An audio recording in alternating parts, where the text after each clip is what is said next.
news source.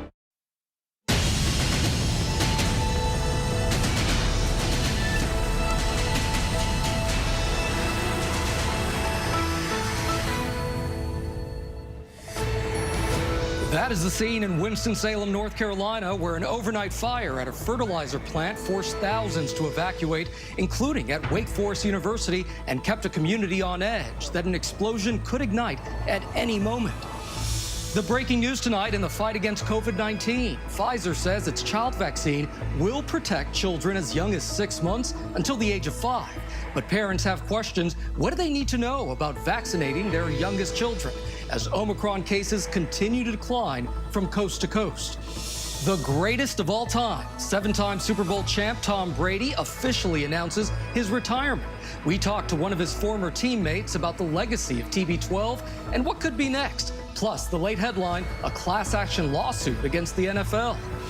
The major winter storm we are monitoring tonight, 90 million Americans in the path, with watches in effect from Texas all the way into the Northeast. Ginger Z times it out. The Beijing backlash. With the Winter Games set to start this week, a diplomatic boycott is in place. And as Team USA competes, there are mounting questions about China's record on human rights. Watching the Olympic Games is not just a simple entertainment. It is you that is helping to legitimize all these human rights abuses committed by Beijing. And as Black History Month begins, a closer look at Fat Tuesdays and the LA club that helped launch some of the modern-day kings and queens of comedy. So, JB, tell me about the vibe when you were performing on Fat Tuesday, what it was like. Oh, man, it was must-see TV before anybody used the word must-see TV. Good evening to you. I'm Gio Benitez in for Lindsay Davis. Thanks so much for streaming with us. We're going to start here with some breaking news, possible relief for parents across the country. Pfizer has requested emergency use authorization from the FDA for their extra low-dose child vaccine, saying it will protect kids as young as 6 months old. Now, this could bring families one step closer to near normalcy. Right now, 19 million children under 5 are still not eligible to get vaccinated. Pfizer submitted data for 2 doses, but says eventually young children will likely need 3 shots. The first 2 shots given 3 weeks apart, the third coming in at least 8 weeks after that. Now, recent data shows that just 2 doses are safe, but not extremely effective. The FDA's advisory committee will meet this month to review Pfizer's application, and young children could get their first shots before March. Last week, more than 808,000 children tested positive for COVID-19. Now, we get it. This is a lot of new information. And parents, we know you have questions. So we do have a physician at a children's hospital standing by to help us break this all down. But first, ABC's Mireya Villarreal leads us off. Tonight, Pfizer is formally asking the FDA for emergency authorization for its vaccine for children 6 months to 5 years old. The company says it expects 3 doses will be needed, but because of what Pfizer calls an urgent public health need, they are submitting the trial data available now from just 2 doses. It comes after reports 2 to 4-year-olds in the trial didn't generate a strong enough immune response after the second shot. Tonight, one member of the FDA advisory panel, Dr. Paul Offit, telling us they need to see all the data before giving the green light. I can tell you everybody that sits around the table at the FDA Vaccine Advisory Committee is a skeptic, and we're not going to approve this until we're comfortable that we would give it to our own children or our own grandchildren. Last summer, 3-year-old Christian and 14-month-old Sloan Bowie got 2 doses of the vaccine as part of the Pfizer trial. Christian had low-grade fever for maybe 12 hours after his second shot. But other than that, the kids have flown through this whole process with flying colors. Across the country, pediatric COVID infections dropping for the first time since Thanksgiving. Weekly cases down nearly 1/3 since the peak. But along the South Texas border, Omicron is still surging. We're still in the pandemic, right? Absolutely, yes. Pandemic is still present. We're still having waves and big ones coming, and I'm sure will be more coming in the future. At DHR Health in McAllen, Samantha Reyna, who was unvaccinated, testing positive while she was in labor. They told me that I was positive and I didn't know. Were you shocked? Yeah, I was. I was actually completely shocked. Samantha quarantining away from her newborn to protect him until they could be reunited after her release from the hospital. She now wants to get vaccinated and is considering the shot for her son, too. And Mireya joins us now. Mireya, you are still there in Texas where you visited that overwhelmed hospital. The surge there is also connected to underlying health conditions? That's exactly right, Gio. A lot of what they're dealing with here is, the good news at least, is that they have high vaccination rates, right? So especially among the elderly, that plays into it. However, a lot of what they're dealing with isn't just the coronavirus, it's the comorbidities, things like diabetes, hypertension, obesity as well. So that is really what is playing into this and what is continuing to complicate coronavirus cases, so much so that obviously they still have special units to house them and to treat them, some of the most severe cases. All right, Mireya Villarreal with that new reporting. Mireya, thank you. And this is news millions of families have been waiting for. What should parents know now? Dr. Alok Patel, a physician at Stanford Children's Hospital, joins us now. Dr. Patel, thank you so much for being here. An important night to really get all of this information out to parents here. Gio, thank you for having me. It absolutely is. I cannot tell you how many parents, even teenagers, caretakers, babysitters, pediatricians who have been asking, where is this vaccine? We know that even though kids are less likely to get severely ill or hospitalized, they absolutely still can get severely ill, pass on COVID to others, get long COVID, and more. So it's important we protect them. That's right. And Doc, recent data shows that the vaccine is safe, but also that 2 doses among young children, they don't provide a strong enough immune response. So what do you tell parents who wonder if the vaccine is necessary for their children? Well, the first thing I tell parents is it's good to wonder. That's scientific curiosity. I think Dr. Paul Offit earlier in the program said it perfectly. We all are naturally skeptics. We want to see that data. We want to make sure that the vaccine is not only safe, but that it truly works. Now, what parents need to understand is that the early data show that it was incredibly safe, even though it didn't mount that right antibody response we saw in older adolescents and adults. But hey, if we find out that the 3rd shot is what we need for optimal immunity, and there's an emergency use authorization for the first 2, that saves parents a lot of time. So we're going to be paying really close attention to what these independent review committees really say, just to make sure that everything is buttoned up and parents have all their questions answered. Yeah, let's talk about that 3rd shot because trials expanded to 3 doses. Could we see the recommendation change from 2 to 3 doses for children under 5? And how do you think parents might respond to that? Gio, I absolutely think we will see that recommendation. I think that's what a lot of us are anticipating, which is why this kind of accelerated kind of plan to make sure that parents are ready to get that 3rd shot's in place. Because if we think about it right now, let's say the emergency use authorization goes through at the end of February, early March, and kids are getting their shots that soon, and then a 3rd shot is approved. Let's say that data comes out in a couple months. We're looking at possibly the end of spring when kids can get all 3, as opposed to waiting until then to start the series. Now, one big barrier out there, which is kind of common sense, is the vaccine hesitancy. And a lot of parents wondering, is this actually going to be needed? And I think that's one big limiting factor we can't ignore. Because if we look at kids age 5 to 11, we're sitting at around 20 to 25% of those kids having been vaccinated. And I assume that this number is going to be a little bit lower for this age group as well. So I think transparency and answering those questions is going to be key. And as Mireya reported, that breaking news here tonight, Pfizer has requested emergency use authorization. You know, what does that timeline now look like? Just how soon could children under 5 get their first shot? I think if everything goes according to plan and the independent review committee from the CDC gives it the green light on February 15th, we might be able to see shots going in arms in early March, end of February. And I'm glad that we pointed out that story in Texas. We talked about these kids with underlying medical conditions, because Gio, I can't tell you how many kids I've seen with underlying medical conditions whose parents are simply living in fear and saying, hey, our kids age 3, 4, 5 years old are basically dependent on the actions of adults around them. They want to get their kids that primary prevention. I do, as the dad of a very rambunctious 9-month-old, want to do that as well. So we're all sitting around just to make sure that the data matches the expectation. Absolutely. And listen, there's this feeling from those raising and caring for young children like yourself that their world hasn't changed since March of 2020 when the pandemic began. They still have to be just as cautious as we were nearly 2 years ago. What are parents saying to you about that experience? And how do you encourage them to stay positive here?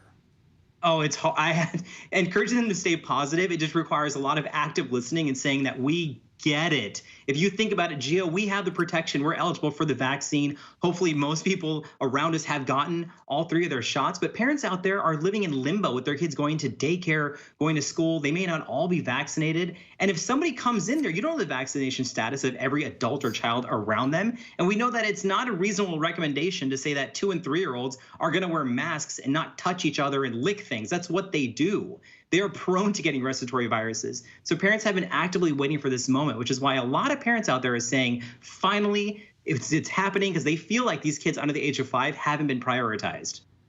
Yeah, and how could getting young children vaccinated get us any closer to what people are calling an endemic? That is a big question. I'm going to be completely transparent, but I don't think that this group getting eligible for vaccination is going to be the key to moving us to an endemic status or getting us to herd immunity. Sure, it's going to get us closer. But if you look at the sheer numbers, I think this is more important in terms of the individual level, in terms of getting those kids protected. Especially, we mentioned kids with underlying medical conditions, but a lot of kids who live in areas where there isn't a high vaccination rate, there's still high community transmission, and parents are worried about who's coming in contact with their kids. So I am sincerely hoping that once this group is eligible for a vaccine, then all eligible groups are, and hopefully there's some more targeted educational campaigns just to fight that misinformation, answer questions, and really just try to get a pulse on what parents are asking. Well, Dr. Alok Patel, you always bring the good information. Thank you, sir. We really appreciate you being here on Prime. Gio, thank you. Happy Year of the Tiger, sir. Yes, absolutely. Happy Year of the Tiger. Thank you. We're going to turn now to the NFL and a former head coach filing a class action lawsuit naming individual teams and the entire league for racist hiring practices. Fired Miami Dolphins coach Brian Flores accuses the league of operating, quote, much like a plantation in the lawsuit, which also includes text messages from New England's Patriots coach Bill Belichick that appear to show a premature congratulations before Flores interviewed with the New York Giants. Flores did not get that job. In a statement, the NFL said they are committed to equitable employment practices and will defend themselves against the claims. News of that lawsuit comes as the NFL meets 2 major moments, the countdown to Super Bowl 56 and the retirement, now confirmed, of who many say is the greatest player to ever step on the field. Here's ABC's Trevor Alt on the legacy of number 12. After days of speculation and drama, tonight it's official. Tom Brady, arguably the greatest football player ever, is hanging up his helmet, writing on Instagram, "I have loved my NFL career, and now it is time to focus my time and energy on other things that require my attention." In the record books, nobody else comes close. Most all-time touchdowns and passing yards, and in 10 Super Bowls, an unheard of 7 titles and 5 MVPs. Tom Brady is a Super Bowl champion again for the record-setting 7th time. Today's announcement coming 3 days after ESPN reported his retirement was coming, though his agent and even his father denied it was true. But on a recent episode of his podcast, Let's Go, he talked about the toll the game was taking on his family. My wife is my biggest supporter. It pains her to see me get hit out there. Tom Brady at pick 198 goes to the New England Patriots. Drafted 199th in the 2000 NFL Draft, Brady didn't fit the profile of an all-time great athlete. I think I get the job done. But he led the Patriots for 19 seasons, decorated by dominance and the occasional controversy, like the 2015 Deflategate scandal, but he always came back with a vengeance. Next year, overcoming a 25-point deficit to shock the Atlanta Falcons in the Super Bowl. He's in! Patriots win the Super Bowl! What a comeback! And while he didn't mention them in his retirement message, the diehard Patriots fans up in New England have never stopped loving the man they call the GOAT. He is the greatest of all time. There's nothing that you can say about his on-field performance that doesn't say this guy was the best. Yeah, a lot of fans out there. Trevor joins us now from Gillette Stadium in Foxborough, Massachusetts, home of the Patriots. Trevor, any word on what's next for Tom Brady? Well, Gio, Brady says now he's going to be focusing on his family and his businesses, but the immediate future, he's just going to be doing a work in progress, taking it day by day. There is some unconfirmed speculation that he might actually sign a one-day contract here in New England and officially retire as a Patriot. That's not uncommon for legends of his status, but that's still unconfirmed. And either way, he'll be retiring as one of the greatest athletes ever. Gio. All right. Trevor Alt, thank you so much for that, Trevor. Thank you. And we're going to turn now to the fire burning at a fertilizer plant in North Carolina. It's forced thousands of people within a mile to evacuate amid fears of a potential explosion. Here's ABC's Victor Oquendo from the scene. Tonight in North Carolina, thousands of evacuees are wondering when they'll be able to return home. The fire at this Winston-Salem fertilizer plant now burning for 24 hours. I had an alert on my phone telling us to evacuate, so I just packed up everything and no questions asked, I'm just getting out of here. The 600 tons of ammonium nitrate on site fueling fears of a catastrophic explosion. Overnight, firefighters ordering residents within a 1-mile radius to leave immediately. If it explodes, it'll level 1-mile radius. Please exit the area. Evacuating themselves, too. Tonight, authorities hoping that they're able to keep the fire burning cool enough to avoid a potential blast and that the inferno burns itself out. Things so far have gone well, but we are not anywhere near being out of the woods. In 2013, a fire and explosion at a Texas fertilizer facility storing a fraction of the amount of ammonium nitrate killed 15. The ATF ruling that fire was intentionally set. We are outside that 1-mile evacuation zone. Tonight, the plant says all of its workers are safe. The cause of the fire is under investigation. Gio? A scary situation there, Victor. Thank you so much. Next tonight, Vladimir Putin breaking his silence over Ukraine. Tonight, he's accusing the U.S. and NATO of ignoring Russia's security concerns. Putin criticizing NATO's presence in Eastern Europe, saying they played us. Tonight, though, both sides have agreed to keep talking. And ABC's senior foreign correspondent Ian Pannell is in Ukraine again for us tonight. Tonight, as more U.S. military aid arrives in Ukraine, Russian President Vladimir Putin accusing America and the West of ignoring its security concerns. The Russian leader saying the response to their 3 key demands, especially the expansion of NATO eastwards, is inadequate. Putin complaining they said one thing and did another. As the people say, they played us, simply lied. The US rejecting this, calling these concerns an attempt to bully Ukraine. Ukraine's defense minister tweeting about the new military supplies. 6th bird from our friends from the US. 84 tons of ammunition arrived. Earlier, Secretary of State Blinken speaking with Russian Foreign Minister Lavrov, saying it was time for Russia to start withdrawing its troops from the border. No breakthrough, but the two agreeing to talk again. The door to diplomacy remains open. We don't know what decision President Putin will make while we've seen the buildup of troops on the border. And Ian Pannell joins us now from Ukraine. Ian, so now that Putin has accused the West of ignoring his demands, how does this stalemate move forward? Yeah, and that is a critical question. And really, that question has lingered over this crisis for the last few weeks, and there isn't a resolution in sight. The fundamental sticking point remains that Russia wants these security guarantees that Ukraine will never join NATO. And the Biden administration and NATO have said, you're not going to get them. Every nation should be allowed to essentially decide its own sovereignty, which alliances it belongs to. Now, there is some common ground there. There are things that they can agree on. Missile treaties, for example, the conduct of war games, when they take place, coordination. All of those things are doable. So there is some common ground there. The diplomacy is still alive. That, I think, is a good news. The less good news is that those Russian troops remain on the border, and those fundamental differences still linger. More Russian troops are going to be heading to Belarus in the coming weeks for these war games. That will raise a temper. So, yes, diplomacy goes on for now, but those dangers are very real and they remain. Gio? So many watching what happens here. Ian Pannell in Ukraine. Ian, thank you. Dangerous snow and ice is on tap for 90 million Americans thanks to a major multi-day winter storm. Right now, 20 states are under winter storm alerts, and travel is expected to be dangerous starting tomorrow. So let's go to ABC's chief meteorologist, Ginger Z. She's tracking it all. Hey, Ginger.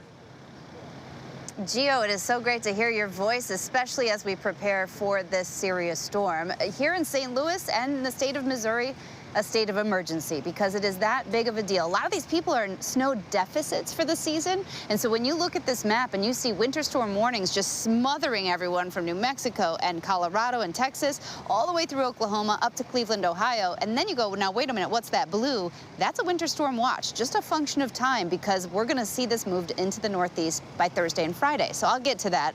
But first, it's all about the timing. The snow develops in the worst of times for everyone's commute, Denver over to Wichita. Here in St. Louis, I think we're rain until some freezing rain in the early morning hours, and then it will transition to snow. Champaign, Illinois will start getting that heavy snow. Bloomington over to Lafayette, Fort Wayne, Ann Arbor, and Detroit. Toledo, Ohio, going to get into that second impulse. And it's really those two pulses of snow and then the ice on the southern end. So Cincinnati, Paducah, Memphis, down to Dallas, and Little Rock could see accumulating freezing rain. Now, that's a problem in itself until you say it doesn't stop and it just keeps moving up into the Northeast. And so you end up at Thursday. It's very mild in New York City on Thursday, and then it'll go from very heavy rain, even seeing some thunderstorms pop along that front, to a transition to ice. How far toward the coast it gets, my goodness, it could be really messy if what comes true. And this is the European model we put on there. That's most of northern New Jersey, which looks to include even Bergen County or up into the Hudson Valley with accumulating freezing rain.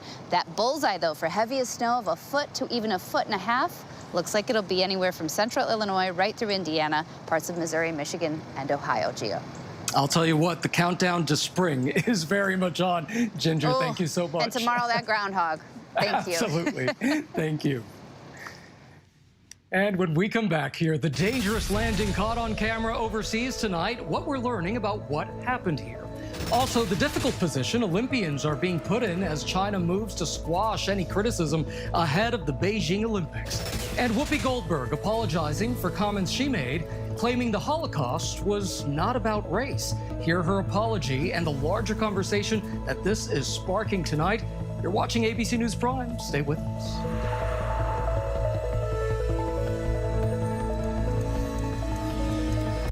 With so much at stake, so much on the line, more Americans turn here than any place else. ABC News World News Tonight with David Muir, America's #1 most watched newscast, now streaming on ABC News Live.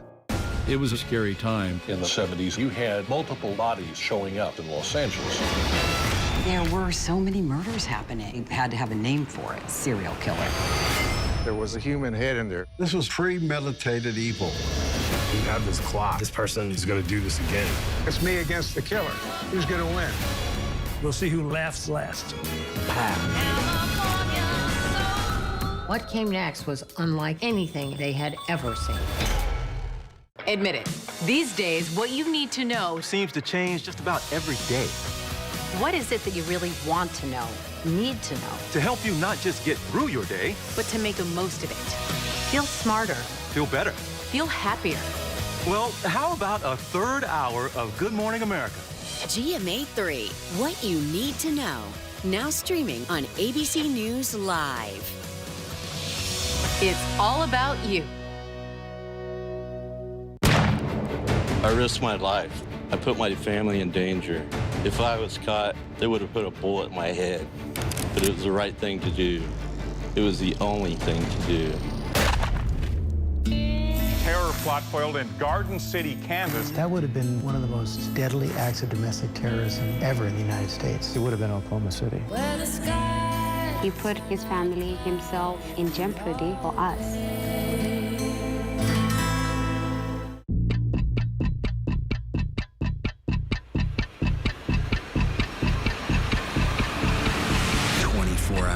Assault on the Capitol, the ABC News original, exclusively on Hulu, now streaming. This is what being live is all about. This is ABC News Live. All right, we're gonna move back. Let's move back. We're surrounded by people squeezing into this bomb shelter. We're on an urgent delivery run. Not afraid to go there. So my question, Mr. President, what are you so afraid of? Breaking news, live events. This is the moment. Streaming straight to you, anytime, anywhere. You just met one friend right here. You're watching ABC News Live. Thanks for streaming with us. National parks are incredibly safe places, but crime will happen. Hey, My wife has fallen. She's in really critical condition. At that time, I thought it was just a tragic accident. There's still a lot of questions we need to ask. There were small things that didn't totally add up. This is 2 lives for Harold that have died now. I was shocked. Something's not right.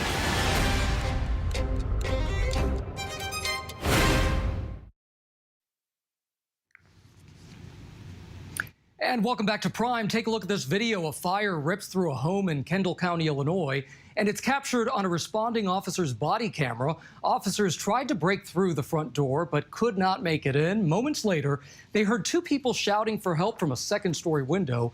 The people trapped leapt out that window, and one of the officers below broke their fall. Now, the second person jumped out too, and no one was seriously hurt. Incredible there.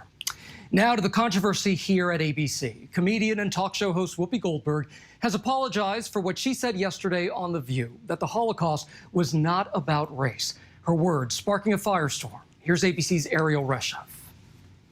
Tonight, new fallout over those explosive comments by Whoopi Goldberg. The host of ABC's The View inaccurately claiming on Monday's show that the Holocaust was not about race.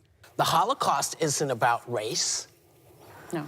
No, it's not about maybe race. ethnicity. Well, they consider Jews a different race. But it's not about race. It's not about race. What is it about? Because it's about man's inhumanity to man.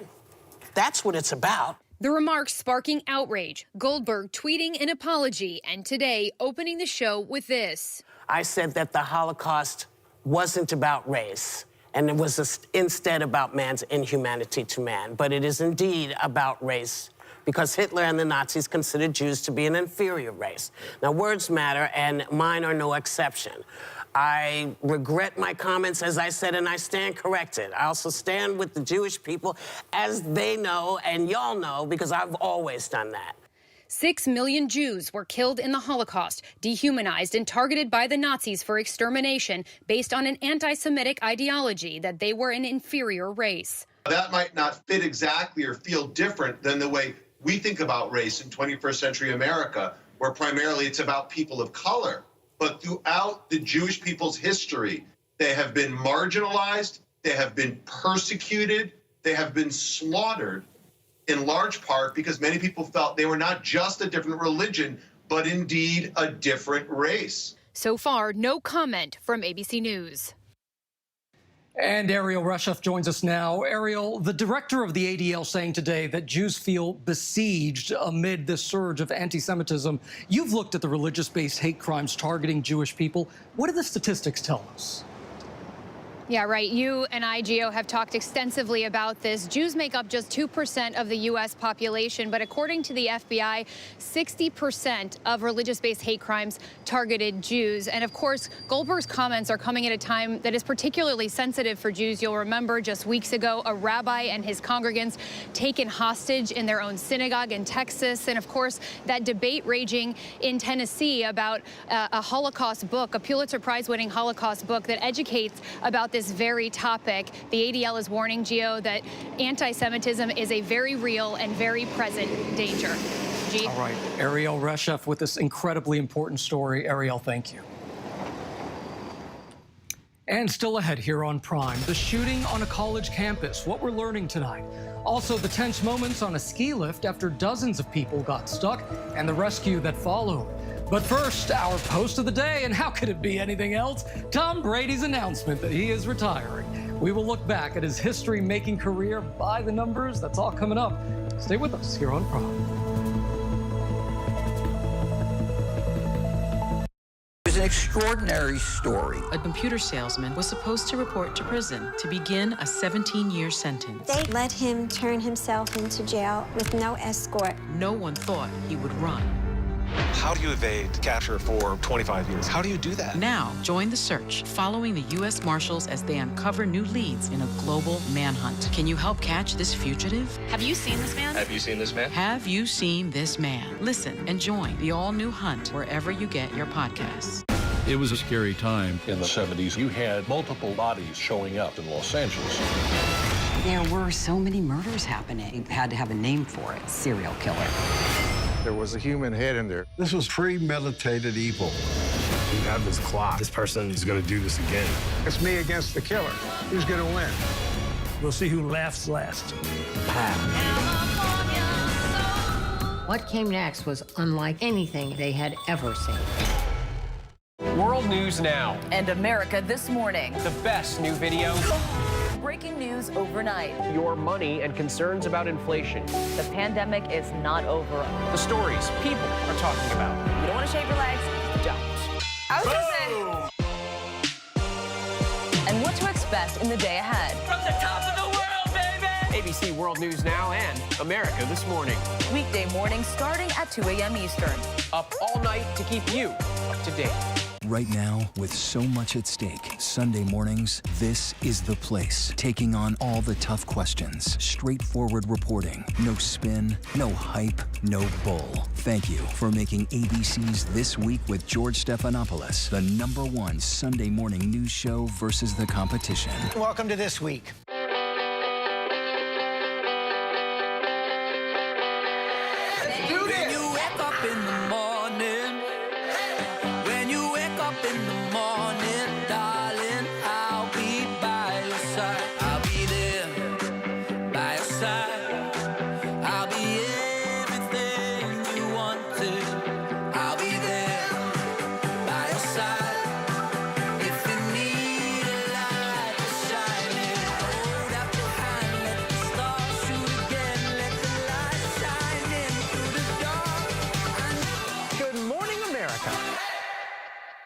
This is what being live is all about.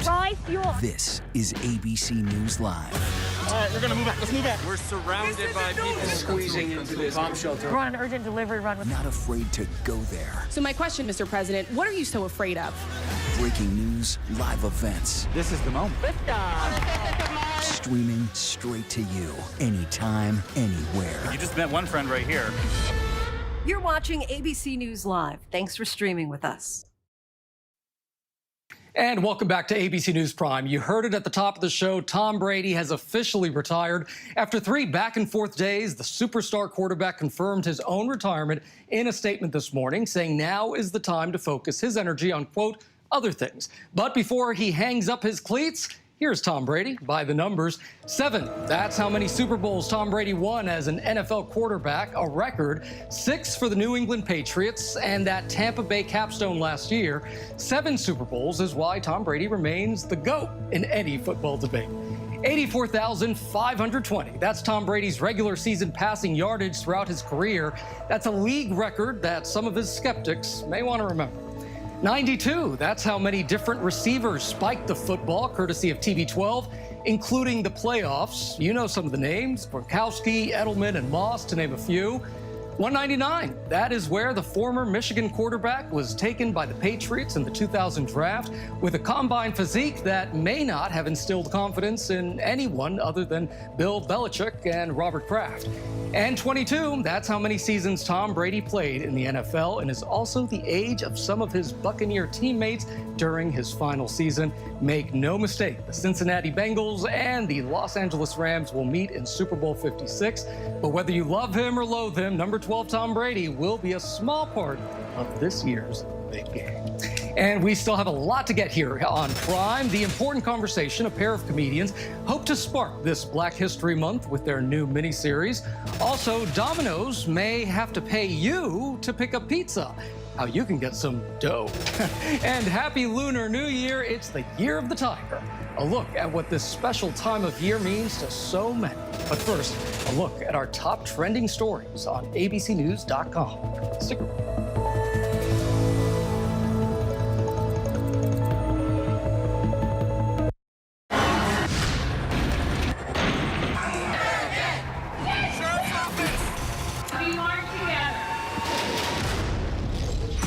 The most powerful stories of our time, anytime. Nightline. It's an extraordinary story. A computer salesman was supposed to report to prison to begin a 17-year sentence. They let him turn himself into jail with no escort. No one thought he would run. How do you evade capture for 25 years? How do you do that? Now, join the search, following the U.S. Marshals as they uncover new leads in a global manhunt. Can you help catch this fugitive? Have you seen this man? Have you seen this man? Have you seen this man? Listen and join the all-new hunt wherever you get your podcasts. Now streaming on ABC News Live 2020. True crime, cinematic, real-life drama, stunning, the unthinkable. Follow the clues. The Hunt. True crime 2020. Now streaming on ABC News Live. National parks are incredibly safe places, but crime will happen. Hey, Mama. My wife has fallen. She's in really critical condition. At that time, I thought it was just a tragic accident. There's still a lot of questions we need to ask. There were small things that didn't totally add up. This is 2 lives for Harold that have died now. I was shocked. Something's not right.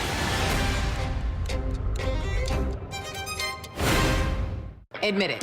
These days, what you need to know seems to change just about every day. What is it that you really want to know, need to know? To help you not just get through your day, but to make the most of it. Feel smarter. feel better. Feel happier. Well, how about a third hour of Good Morning America? GMA 3, what you need to know. Now streaming on ABC News Live. It's all about you. I know what happened, and I'm not guilty. Why the fascination with criminal trials? Figure out what's really out there. She revealed she had murdered his family. I know in my heart that he did this. It's the time of suspicion. The ending's really tough. You don't know whether truth is going to be difficult to find unless you try to find it.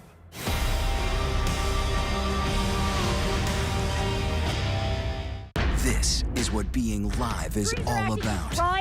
This is ABC News Live. All right, we're gonna move back. Let's move back. We're surrounded by people squeezing into this bomb shelter. We're on an urgent delivery run. Not afraid to go there. So my question, Mr. President, what are you so afraid of? Breaking news, live events. This is the moment. Streaming straight to you, anytime, anywhere. You just met one friend right here. You're watching ABC News Live. Thanks for streaming with us.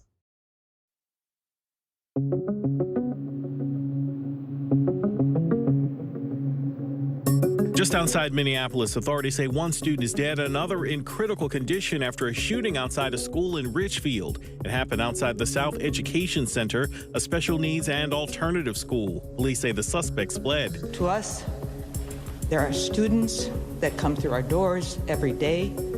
We care for them, and this is a terrible tragedy and loss. So far, no details on the suspects or a motive for the shooting. And in Virginia, ABC News has learned at Bridgewater College, a campus police officer and a campus safety officer have died in a gun-related incident. That's located about an hour north of Charlottesville. Governor Glenn Youngkin tweeted a suspect is in custody. Bridgewater's heartbroken mayor praising officers who ran towards the danger. We thought maybe someone ran into something, and then all of a sudden we heard another two, and everyone just dropped to the floor. Tense moments as a broken chairlift stranded nearly 200 skiers on Pennsylvania's Elk Mountain. An equipment failure left them hanging several stories above the ground. Ski patrol and ski instructors had to lower them down on ropes. No one was hurt. Easy.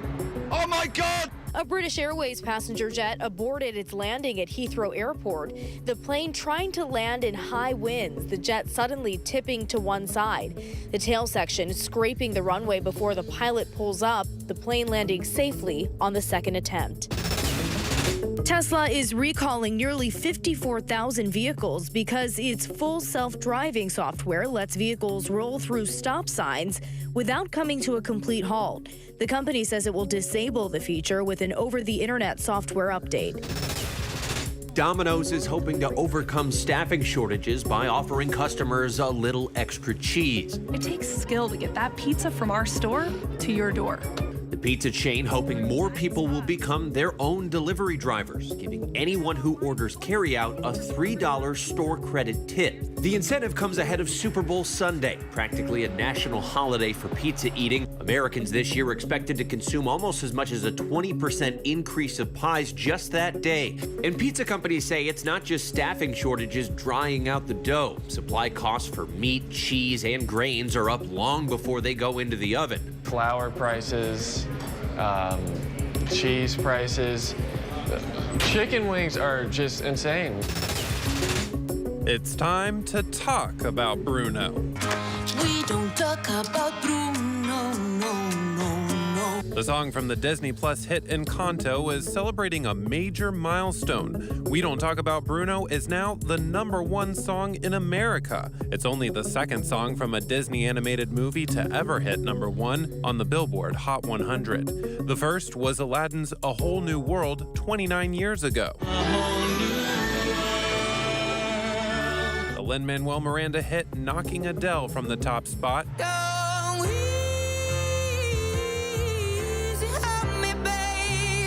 Seven other songs from the Encanto soundtrack also making the Hot 100. Disney is the parent company of ABC News. And welcome back here to Prime. Now to Beijing and the pressure Olympians are facing. And we're not talking about the competitions they will take part in. Tonight, the FBI is urging Olympic athletes traveling to Beijing to keep their personal cell phones at home and use a burner phone, as there is a risk of cyber attacks and data theft. Beyond that, there's also the difficult position Olympians are being put in as China moves to squash any criticism ahead of the Beijing Olympics. Here's Britt Clennett. As the world's spotlight beams on Beijing for the Winter Olympics in just a few days, China on the defense, squashing any criticism over its human rights record. A Beijing Olympic official warning athletes forms of protest could be subject to certain punishment. Human rights activists going as far as encouraging athletes to stay silent, saying the IOC can't be trusted to protect Olympians. Reports of Chinese officials also cracking down on dissent on its own people, jailing critics or confining them to their homes. Despite the threats, some are still speaking out. Hong Kong, Tibetan and Uyghur activists joining forces for the No Beijing 2022 campaign. Their message to the world: watching the Olympic Games is not just a simple entertainment. It is you that is helping to legitimize all these human rights abuses committed by Beijing. You are helping to build a propaganda platform to allow the CCP to continue to normalize its authoritarian behaviors. The United States, along with a number of other countries, announced a diplomatic boycott of the Games, but athletes will still compete. Beijing has accused the move as politicising the event and vowed there would be consequences. Of course, we welcome the decision, but then, of course, aside from these governments and world leaders, we, of course, hope that athletes, sponsors, and also broadcasting networks and individuals are also going to be joining us in a boycott as well. Hong Kong activist in self-exile Joey Su, now in Washington, D.C., has been at the forefront of calls to boycott the Games. She was arrested last year for hanging a Free Tibet banner at the Acropolis in Athens, ahead of the lighting of the Olympic torch for the Games in Beijing. She's been lobbying for the cause at the United States Senate, urging senators to maintain pressure on China to uphold Hong Kong's basic freedoms and rights. Su and others in the No Beijing 2022 campaign plan to host a series of online events during the Games. But experts say that when it comes to China, money talks. The IOC hasn't backed off. The brands haven't backed off. It's too big a market. They want access to the Chinese economy and the Chinese consumer. What do you think China wants to achieve with these Games? What's the aim here? First, to be a success. It shows to the developing world that China's model of development is successful and they want to win. I think that's also worth saying. You know, they really want to do really well at the Olympics. Despite Beijing's best efforts to keep politics out of the Games, its security crackdown in Hong Kong nearly 2 years ago continues to cause concern among human rights activists, as opposition members have been jailed and silenced. We were there when Beijing began to lay its heavy hand on the semi-autonomous region. Just saw the police moving forward, protesters retreat, and again another protester down on the ground being pinned to the floor. It looks like he's been arrested. Before China's crackdown, pro-democracy politicians like Ted Hui would often join street protests and make his opinion known in Hong Kong's legislature. But in November 2020, Hui fled, eventually settling in Australia in March 2021, saying he feared for his family's safety. Being afraid that people are following me. We caught up with Hui in Adelaide, South Australia. The regime was targeting me earlier than all others, so they arrested me earliest, and they tried making up stories and accusing me of the acts that I didn't do at all. And I realized then if I don't leave, then that's the end of the story. I'll end up in jail, and I won't be able to speak up for freedom and democracy at all. How hard was it to make that decision to uproot your family and go and leave your home? Very hard, very hard. But Hui's saying he cannot feel completely free while many of his former colleagues and friends are in jail. Hui is still campaigning for change in his home city. Does being in exile diminish your ability to impact change within Hong Kong? I would say being outside of Hong Kong, I have the freedom to speak whatever I can without being afraid of the consequences. As athletes and officials from all over the world arrive in the Chinese capital for one of the world's oldest sport traditions, a reminder of what these activists are up against. I think undeniably it is going to be a very long and very tough journey. And the pressure these world-class athletes will face beyond their quest for gold. All right, Britt Clennett, thank you so much for that. And tonight, a U.S. senator has suffered a stroke. Now, New Mexico Senator Ben Ray Lujan underwent surgery in Albuquerque to ease swelling in his brain, according to his Senate office. The 49-year-old, though, is expected to make a full recovery there, so that is good news. It is the start of Black History Month, and tonight we take a look at a new docuseries on Amazon Prime Video called Fat Tuesdays, the era of hip-hop comedy.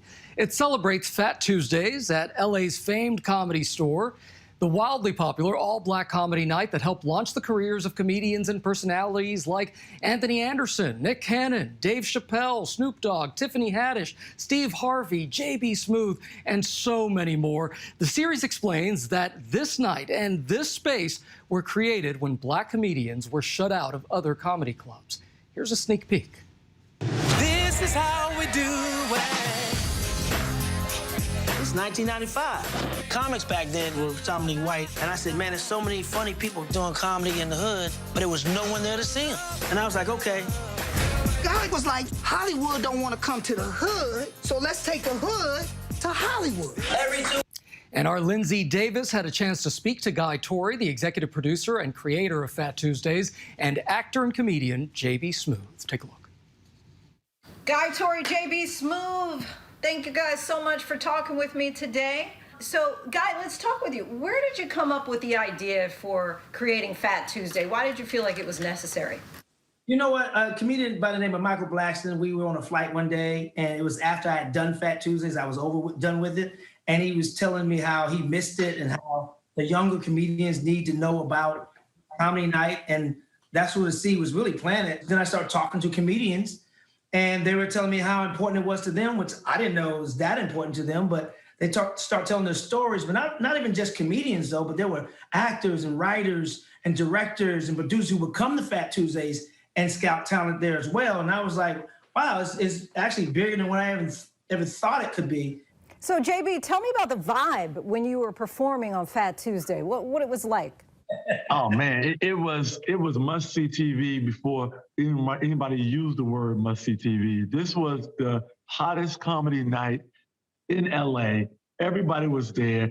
You would hate it if you had to do a gig out of town and you missed what happened that Tuesday. You were upset.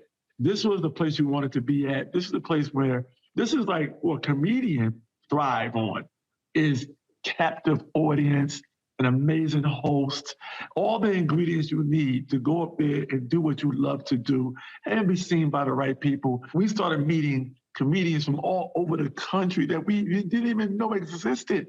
This was like, wow. It's guys from Cleveland and Cincinnati and Dallas and Austin, Texas, and, people from everywhere, and when they came to LA, They wanted to perform at the best spot they could. They wanted to be seen by their peers. They wanted to be seen and network with each other. Talk to me about the opportunities that you had as a result of performing on Fat Tuesdays. That particular night I was performing, I remember it was Arsenio, it was Eddie Murphy, Eddie Griffith, I think. They were all sitting in the same booth. I remember right before I went on stage, someone said, Eddie Murphy's out there and so-and-so's out there. I said, what? I said, oh man. So when I went on stage, I went out there to do my best. I had already done a few sketches on the Chris Rock show, but Chris hadn't seen my stand-up. And lo and behold, he saw my set. And I ended up a week later going back to New York to do the Chris Rock show. That is a moment I can think about that was a great stepping stone for me to perform and do what I do. And on any given night, someone amazing is in that audience. It feels like comedians often feed off of what's happening in the news, and that was so much a time, especially in LA, of unrest. Talk to me about how that was such a significant moment for Fat Tuesday.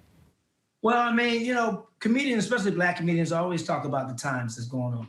It's funny because when I was putting this together years ago, I said, man, if it wasn't for Rodney King, it probably wouldn't have been a Guy Torrey or Nick Cannon or a Cat Williams or a Kevin Hart, because it was because of the Rodney King riots that industry quit going south of Wilshire to the hood to see black comedians, because they were scared of what they saw in the news. Even black celebrities wasn't going south. The Comedy Act Theater, which was in the South Central, was the spot to come see black talent. And, you know, when that happened, everybody scattered.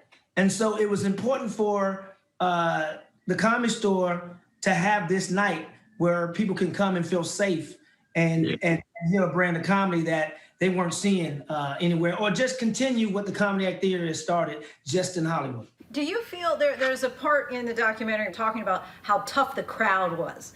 How, you know, did you feel, your face says it all, right? So you feel like it was a tough room to play to? It was a tough room if you weren't funny. I mean, comedians who like people like JB was fearless. I mean, and he would leave it on the stage. I mean, literally, JB Smooth was one of those comedians where when he was on stage, if comedians were in the hallway or in the bathroom or in the back, they would stop and rush out and come see JB perform. It was that type of energy. And some comics with big names were scared to go up at Fat Tuesdays. We had from ex-cons to icons, you know, from stars to starlets. JB, I'm curious as a comedian, when you look at all the platforms and opportunities now with social media, really that anybody can imagine themselves a comic and tell some jokes. But is it really irreplaceable when you're thinking about, you know, the likes of a Fat Tuesday, when you're in front of those kinds of crowds and getting that kind of exposure and opportunity? It definitely is. I mean, here's one thing I will say. You know, with social media, with recording yourself, you get multiple takes. When you walk on that stage and opportunity is right there knocking, you only get one chance. You can't say, I'll be right back, everybody. I'm gonna come back on stage and start again. No, you get one chance. You're walking on a tightrope with no net. You are performing for a captive audience that's there to enjoy you, you know, and everyone else who's still in that green room waiting to go on stage. That is a comedian's dream, to walk on stage to a captive audience, you know? And I will say this, it's not that the room was hard, the room expected something amazing every Tuesday. So I don't consider it hard, I consider it setting you up perfectly. What do you want people to take away, viewers to take away from the documentary? And what's your next idea? I would love for people to take away this amazing story and the resiliency of these comedians who came that Tuesday, their origin stories. People think we just get on stage and tell jokes and we're punchlines and we're, you know, buffoons and we're clowns. We're historians, we're doctors, we're healers, we're storytellers. I want them to see that when the dust settled and the smoke cleared in Los Angeles, South Central Los Angeles, after the Rodney King verdict, what came out of it was these hungry comedians who was going to be heard by any means necessary.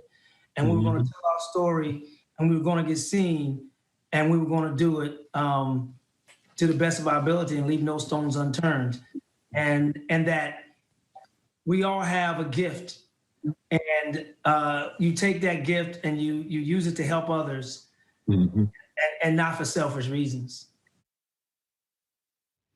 A gift indeed. Our thanks to Lindsay Davis and, of course, to Guy Torry and JB Smoove. The new docuseries Fat Tuesdays, The Era of Hip-Hop Comedy, premieres this Friday, February 4th on Amazon Prime Video. Now to the celebration of the Lunar New Year. 2022 is the year of the tiger. ABC's Jacqueline Lee from WPVI in Philadelphia has a look at what this holiday represents and what's in store for some of those famous tigers out there. Happy Lunar New Year.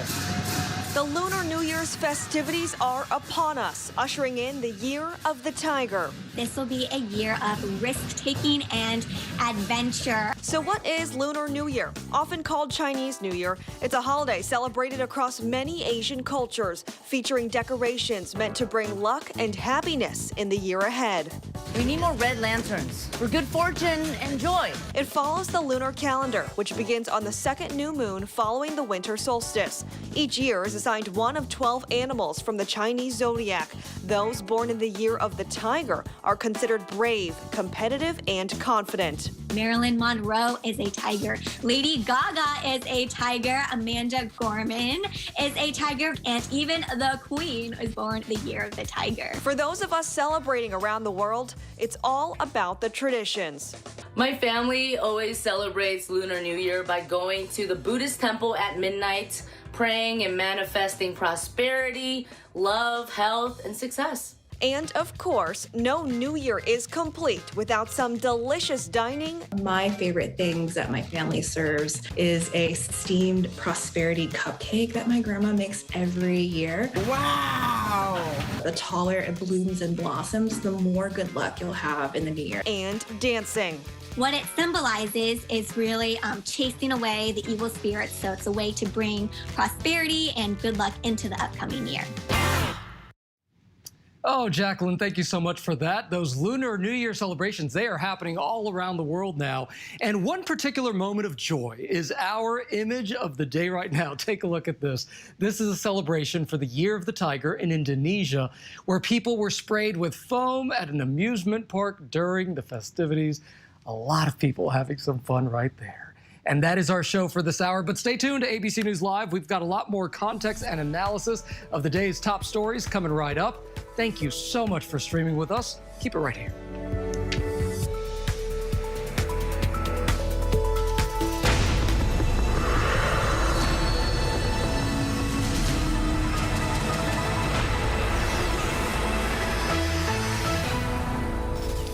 And coming up here in the next hour, we're staying on top of a few things, including the massive opioid settlement tonight with hundreds of Native American tribes. And we speak with a quarterback who was by Tom Brady's side during some of his best years. Stick around. More Americans choose ABC News, America's #1 news source. This is what being live is all about. This is ABC News Live. All right, we're gonna move back. Let's move back. We're surrounded by people squeezing into this bomb shelter. We're on an urgent delivery run. Not afraid to go there. So my question, Mr. President, what are you so afraid of? Breaking news, live events. This is the moment. Streaming straight to you, anytime, anywhere. You just met one friend right here. You're watching ABC News Live. Thanks for streaming with us. Admit it, these days, what you need to know seems to change just about every day. What is it that you really want to know, need to know? To help you not just get through your day, but to make the most of it. Feel smarter. Feel better. Feel happier. Well, how about a third hour of Good Morning America? GMA 3, what you need to know. Now streaming on ABC News Live. It's all about you. The ladies you love, the hottest topics happening now. There's only one place to find it all. You guys are having the hard conversations. I love The View. The most watched #1 daytime talk show is The View. Now streaming on ABC News Live. It was a scary time in the 70s. You had multiple bodies showing up in Los Angeles. There were so many murders happening. You had to have a name for it, serial killer. There was a human head in there. This was premeditated evil. We have this clock. This person is going to do this again. It's me against the killer. Who's going to win? We'll see who laughs last. What came next was unlike anything they had ever seen.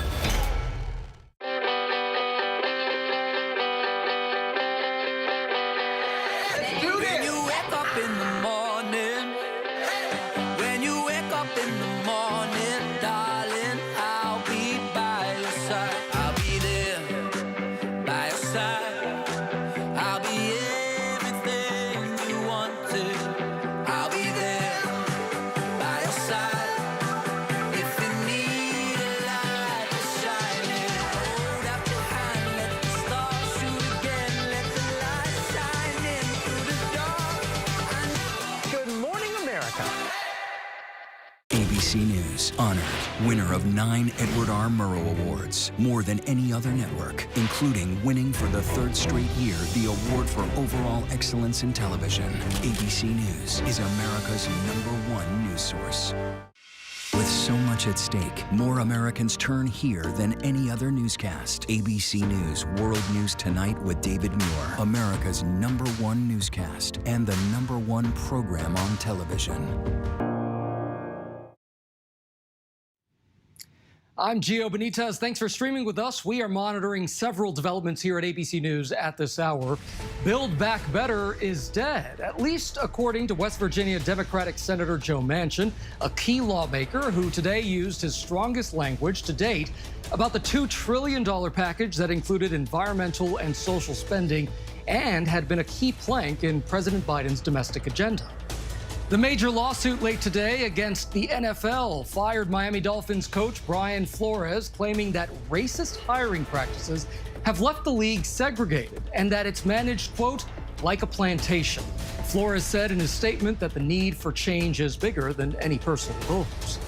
And a massive settlement has been reached between Native American tribes and lawmakers, including Johnson & Johnson, over the impact of opioids. Under the terms of the filing, Johnson & Johnson and 3 other pharmaceutical companies agreed to a $590 million settlement. One study found that Native American groups in 2015 had the highest per capita rate of opioid overdose. Tonight, a step towards vaccinating millions of young children in the United States against COVID-19. Pfizer has requested emergency use authorization for their extra low-dose child vaccine, saying it will protect kids as young as 6 months old. Right now, Pfizer is asking for approval for a 2-dose plan, but that could change within weeks, and ABC's Mireya Villarreal explains. Tonight, Pfizer is formally asking the FDA for emergency authorization for its vaccine for children 6 months to 5 years old. The company says it expects 3 doses will be needed, but because of what Pfizer calls an urgent public health need, they are submitting the trial data available now from just 2 doses. We may see an emergency use authorization by the end of February or early March. So hopefully shots are into those little arms not that long after that. It comes after reports 2 to 4-year-olds in the trial didn't generate a strong enough immune response after the second shot. Tonight, one member of the FDA advisory panel, Dr. Paul Offit, telling us they will want to see all the data before making a recommendation. I can tell you everybody that sits around the table at the FDA Vaccine Advisory Committee is a skeptic, and we're not going to approve this until we're comfortable that we would give it to our own children or our own grandchildren. Last summer, 3-year-old Christian and 14-month-old Sloan Bowie got 2 doses of the vaccine as part of the Pfizer trial. Christian had low-grade fever for maybe 12 hours after his second shot. But other than that, the kids have flown through this whole process with flying colors. Across the country, pediatric COVID infections dropping for the first time since Thanksgiving. Weekly cases down nearly 1/3 since the peak.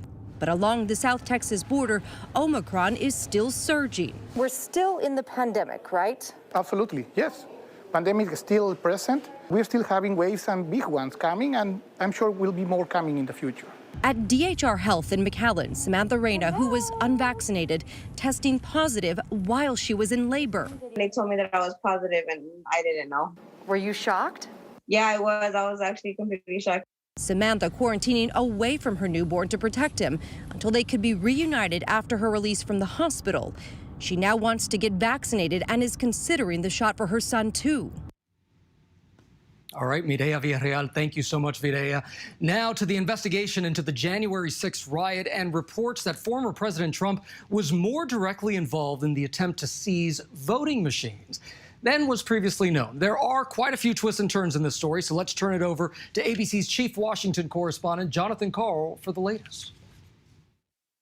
The January 6th committee is now zeroing in on former President Trump's attempt to seize state voting machines in an effort to overturn the presidential election, trying to use the most powerful agencies of the federal government.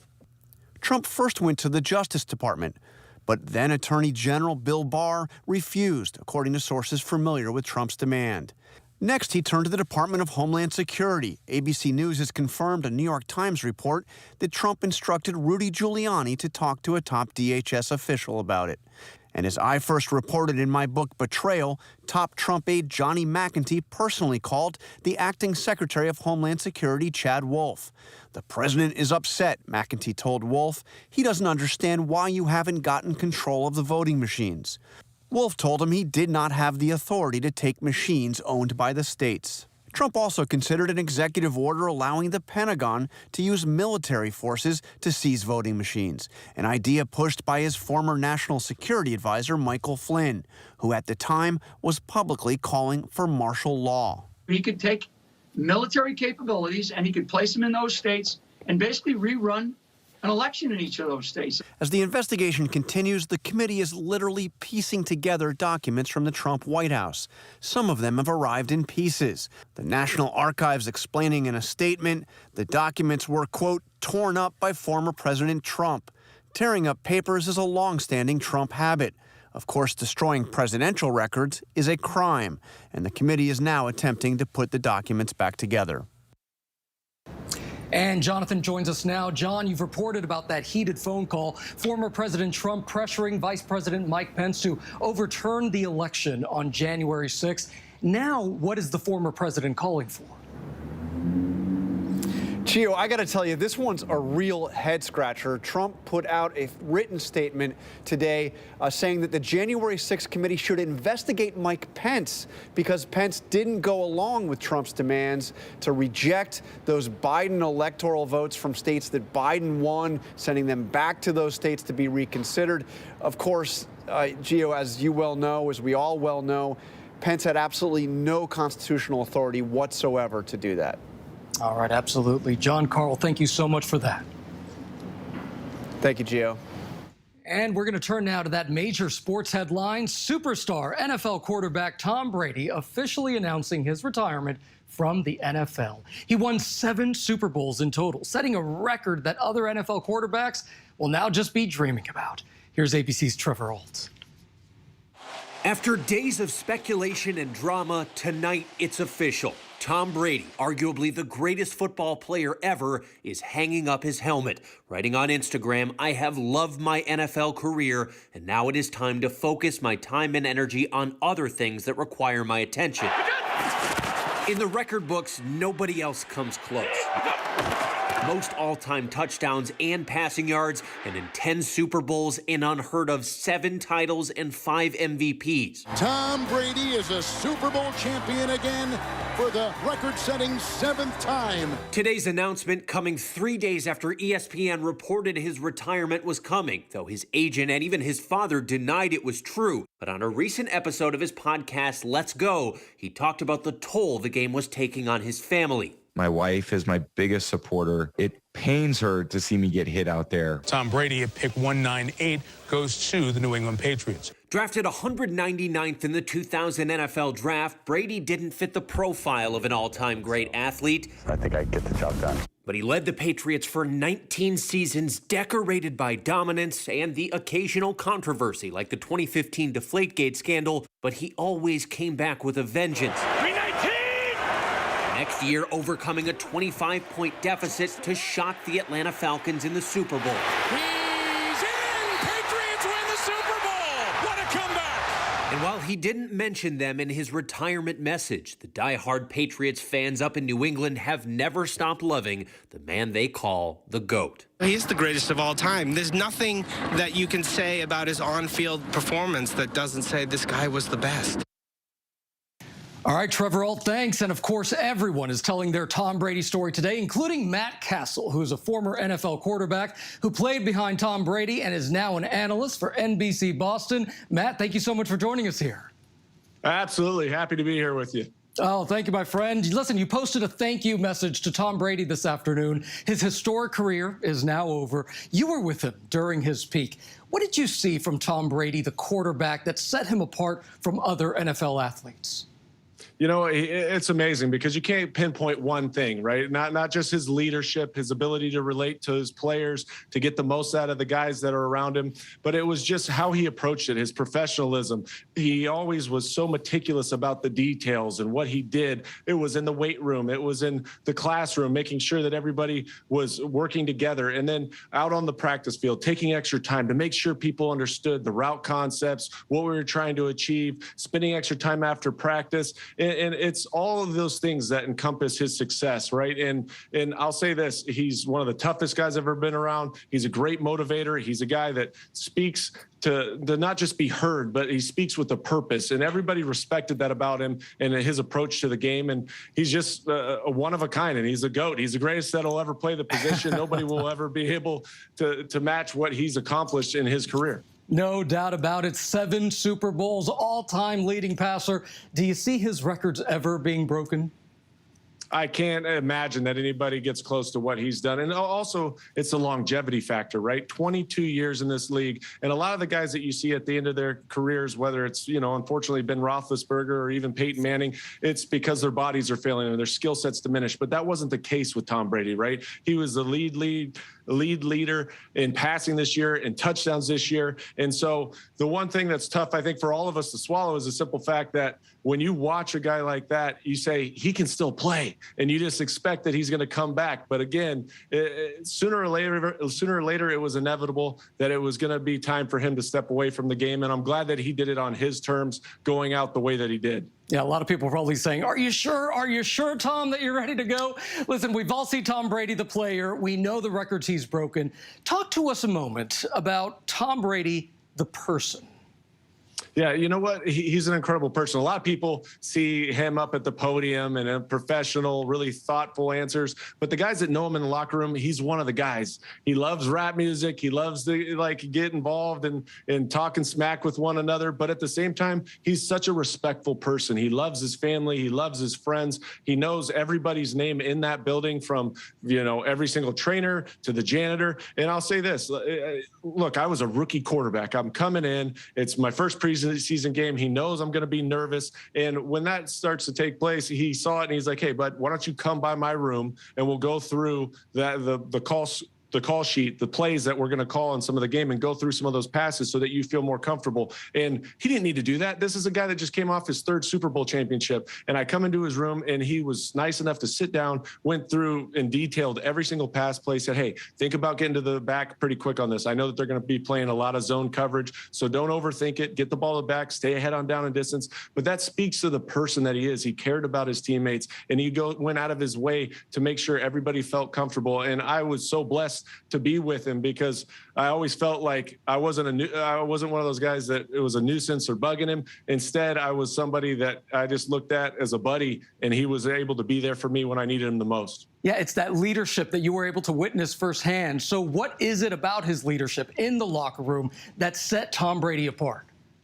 Right. It's his understanding of the person that he was talking to, right? He would treat Randy Moss, obviously, a little bit different. He knew that he wasn't going to scream at Randy Moss. That wouldn't get through to Randy Moss. It would probably just shut him down. But then a guy like Wes Welker, he could yell at him, and he was like a Labrador puppy. He'll just keep running the routes, getting out there. And so he understood personalities. He understood how to get the most out of each individual player, and he knew how to just communicate with them. And by that communication, it was an open communication. It wasn't just like, I'm talking down to you. He spoke to him as a peer. He spoke to him as a leader, and everybody respected that about Tom Brady. And that's why so many guys, every teammate that he's ever played with, you can understand why there's such a respect for him as not only a player, what his accomplishments, but also as the person and the leader that he is. Hey, Matt, everyone is going to be watching what Tom Brady does next, and we all know it's going to be big. It has to be big. Where do you think the Tom Brady story goes from here? You know, he's got a ton of different business in endeavors, and I know that he's into real estate, and he's got the digital signature thing going on. But, you know, to me, I think somehow he stays part of the game and tries to get into an ownership position with one of these teams that might be selling a team. I just know that he loves the game. He has a passion for the game, and the way that he played the game, the way that he respected it throughout his entire career, it's something that I know is dear to his heart, and I can see that might be something in his future. And I think that the game would love to have somebody like that. Matt Castle, thank you so much. It was so fun to talk to you here on ABC News Prime. We do appreciate it. Thank you, friend. It was a pleasure. Absolutely. And coming up here, our quick look around the world, including new video of a dramatic offshore rescue off the coast of the Netherlands. Stick around. You're watching ABC News Prime.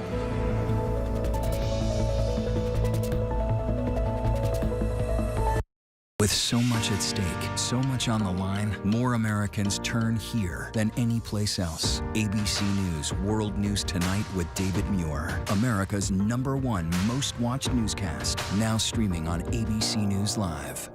It was a scary time. In the 70s, you had multiple bodies showing up in Los Angeles. There were so many murders happening. You had to have a name for it, serial killer. There was a human head in there. This was premeditated evil. We have this clock. This person is going to do this again. It's me against the killer. Who's going to win? We'll see who laughs last. What came next was unlike anything they had ever seen. Admit it. These days, what you need to know seems to change just about every day. What is it that you really want to know, need to know? To help you not just get through your day, but to make the most of it. Feel smarter. Feel better. Feel happier. Well, how about a third hour of Good Morning America? GMA 3, what you need to know. Now streaming on ABC News Live. It's all about you. I risked my life. I put my family in danger. If I was caught, they would have put a bullet in my head. But it was the right thing to do. It was the only thing to do. Terror plot foiled in Garden City, Kansas. That would have been one of the most deadly acts of domestic terrorism ever in the United States. It would have been Oklahoma City. He put his family, himself, in jeopardy for us.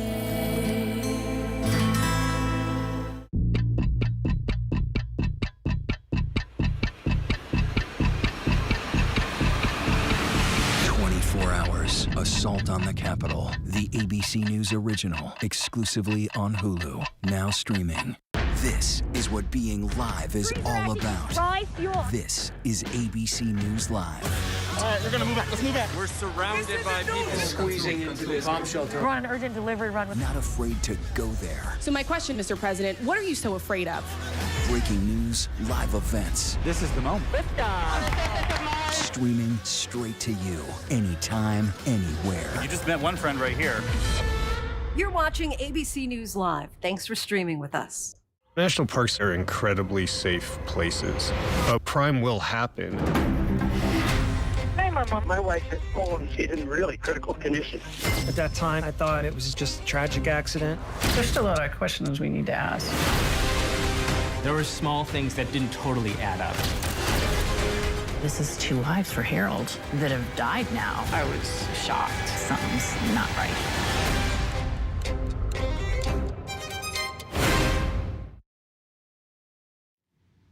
And we are tracking several headlines around the world right now. Streets in some Myanmar main cities there were nearly deserted Tuesday as opponents of military rule called for a silent strike to mark the first anniversary of a coup. The military's takeover on February 1st, 2021, ousted the elected government, whose National League for Democracy Party was about to begin a second 5-year term in office after winning a landslide victory in the November 2020 election.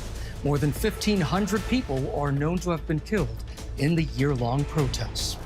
Part of a major expressway collapsed above a construction site today in Sao Paulo, Brazil. Images show an expressway lane caving into a pit alongside the construction site of a tunnel dug for a new subway project. The Sao Paulo metro operator said that the tunnel had been flooded. Officials say all 50 workers got out safely and only 2 were treated for contact with dirty water. Incredible. And the Dutch Coast Guard released video of them rescuing 18 crew members with a helicopter from a ship that collided with another vessel in the North Sea yesterday. The rescue took place after the Amsterdam-bound cargo ship hit an oil and chemical tanker on its way from Germany. Rescue efforts were made in the midst of a storm. Body cam footage shows the ship swirling in the sea. All were safely evacuated. Technological breakthroughs are transforming the 21st century. You know that. But that rapidly changing landscape is now posing huge challenges for intelligence agencies. Are they struggling to keep up? Amy Ziegert is a Stanford professor of political science and occasional consultant to those intelligence agencies. And she's out with a new book, Spies, Lies, and Algorithms, The History and Future of American Intelligence. And Amy joins us now. Thank you so much for joining us here on Prime. Oh, well, thanks so much for having me. Absolutely. Listen, we're talking about 18 different U.S. intelligence agencies. What challenges are they facing as technology just keeps revolutionizing nearly every aspect of our lives? Well, I think the U.S. intelligence community is facing a 9/11 style moment. It's a moment of reckoning where if they don't adapt to these emerging technologies, they're going to fail. And so we think about massive changes from quantum computing and AI to commercial satellites that are challenging every aspect of intelligence, how you gather it, how you analyze it, how you disseminate it. Yeah, Amy, in your book, you talk about something called spy-tainment and how that's influenced policy decisions in the U.S. What do you mean by that? So what I found was spy-themed entertainment is actually influencing public opinion in really significant ways. And it's also influencing people who make policy. So I started this book project because I did a poll of my students and found that those who watched spy-themed entertainment a lot had statistically significant different views about intelligence agencies and aggressive counterterrorism techniques. And they didn't know anything about intelligence. They got their information from the movies. And so I did national polling and I found the same thing.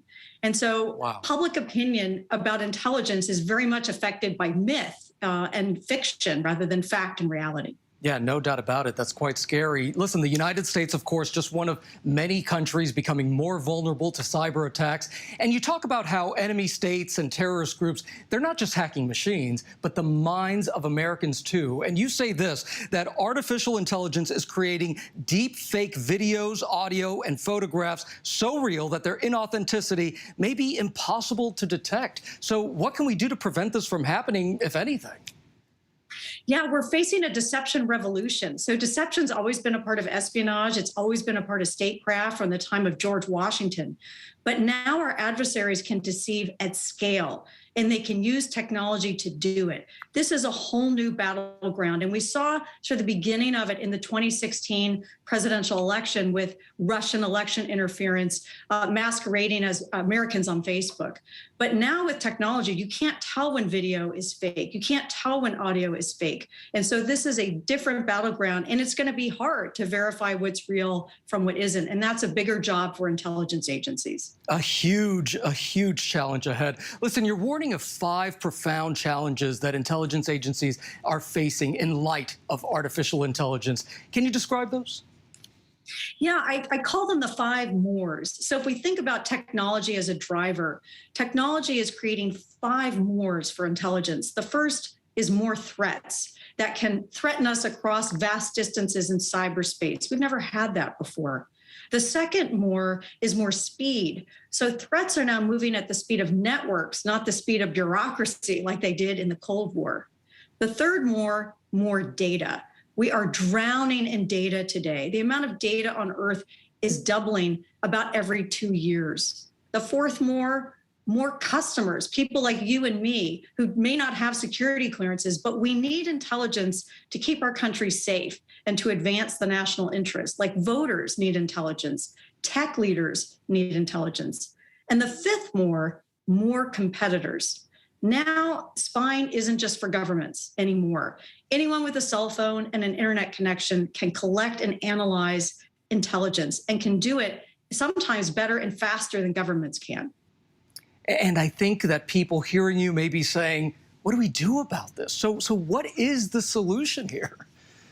Well, I think the solution is that our intelligence agencies need to harness technology faster, and they need to harness the talent behind the technology faster. So open source intelligence or publicly available information is now becoming the name of the game in intelligence. When Russia invaded Ukraine the last time in 2014, the best intelligence came from selfies, not secrets. Russian soldiers posting photographs on social media. And so our intelligence agencies need to harness these new capabilities. Just incredibly fascinating. And Amy, you estimate that 80% of what the intelligence community gathers comes from publicly available sources right online. And you mentioned access to spy satellites and even Google Earth. What is beneficial and damaging about this information being public? Well, some of the benefits of this information being public are that it can be shared, number one, because it's not revealing classified sources and methods, and that can galvanize attention. So last summer, when there was intelligence open source information about China's hundreds of nuclear missile silos, that information could be shared because it came from outside the government, from open sources. But the danger of this new world is that information can be wrong and it can go viral, and crises can become harder to manage because you have people sort of fact checking in real time, which makes it harder to find compromise and find ways to de-escalate a crisis situation. Amy, I can just hear everybody going online right now and just deleting every profile available right now. Thank you so much for that. But it is such a fascinating book, a fascinating discussion. So I appreciate that you were here on Prime to tell us about it. And of course, you can get Spies, Lies, and Algorithms, the history and future of American intelligence, wherever books are sold. Amy, thank you. And still to come here, he's been affectionately nicknamed Cincinnati's Grandpa. This lifelong Bengals fan has gone viral for his tears of happiness as his team punched their ticket to the Super Bowl. Next, the crowdfunding effort for him to see the big game in person. Stick around. An extraordinary story. A computer salesman was supposed to report to prison to begin a 17-year sentence. They let him turn himself into jail with no escort. No one thought he would run. How do you evade capture for 25 years? How do you do that? Now, join the search, following the U.S. Marshals as they uncover new leads in a global manhunt. Can you help catch this fugitive? Have you seen this man? Have you seen this man? Have you seen this man? Listen and join the all-new hunt wherever you get your podcasts. It was a scary time. In the 70s, you had multiple bodies showing up in Los Angeles. There were so many murders happening. You had to have a name for it, serial killer. There was a human head in there. This was premeditated evil. We have this clock. This person is going to do this again. It's me against the killer. Who's going to win? We'll see who laughs last. What came next was unlike anything they had ever seen. This is what being live is all about. This is ABC News Live. All right, we're gonna move back. Let's move back. We're surrounded by people squeezing into this bomb shelter. We're on an urgent delivery run. Not afraid to go there. So my question, Mr. President, what are you so afraid of? Breaking news, live events. This is the moment. Streaming straight to you, anytime, anywhere. You just met one friend right here. You're watching ABC News Live. Thanks for streaming with us. And it is a wish one longtime Bengals fan has had for a lifetime, to see his team make it to the Super Bowl. Now it's a reality, and inspired by his display of emotion caught on camera that has since gone viral, thousands of strangers are coming together in a crowdfunding effort to make sure Cincinnati's grandpa gets to see the game in person. WCPO's Marielle Carbone has the story. But that's me walking out on the field. James Lipscomb has been a Bengals fan through it all. I sat through the Freezer Bowl down in Cincinnati. Oh, it was terrible. But Sunday's win. They did it. They beat Mahomes at home. I just put that blanket over my face. Oh, my God. Sobbed. Was something special. It's emotional, even the next day. Oh, it means everything. means everything to me. His family shared this video of his reaction to the win on social media. It's gone viral, racking up millions of views and leading to this GoFundMe campaign, Get Grandpa to the Super Bowl, with people all over, including the Fairfield Township Police Department, pushing to get Grandpa to the game. My grandchildren, son-in-law, and daughters keep telling me different numbers on the social medias, and I can't believe it. In 2015, we were at the playoff game, and I remember us three grown men sobbing. And when I saw a different type of crying from Grandpa, I was like, I just want to share this with as many people as I can. Brandon Burtis is his grandson. He says the fandom is a family affair. Just check out their living room. Growing up with the Bengals, you get made fun of a lot, but when you see the signs of hope in your team, it means even that much more. So does celebrating the win as a family. It has the video, and then it has the GoFundMe, too. So will they do it? Will Grandpa make it to the Super Bowl? I'd go to it if he had to drag me there in a wheelchair or on a stretcher. I'd be there. So great. Cincinnati's grandpa. Thank you so much, Marielle. And that is our show for tonight. Stay tuned to ABC News Live for more context and analysis of the day's top stories. I'm Gio Benitez. Thank you so much for streaming with us.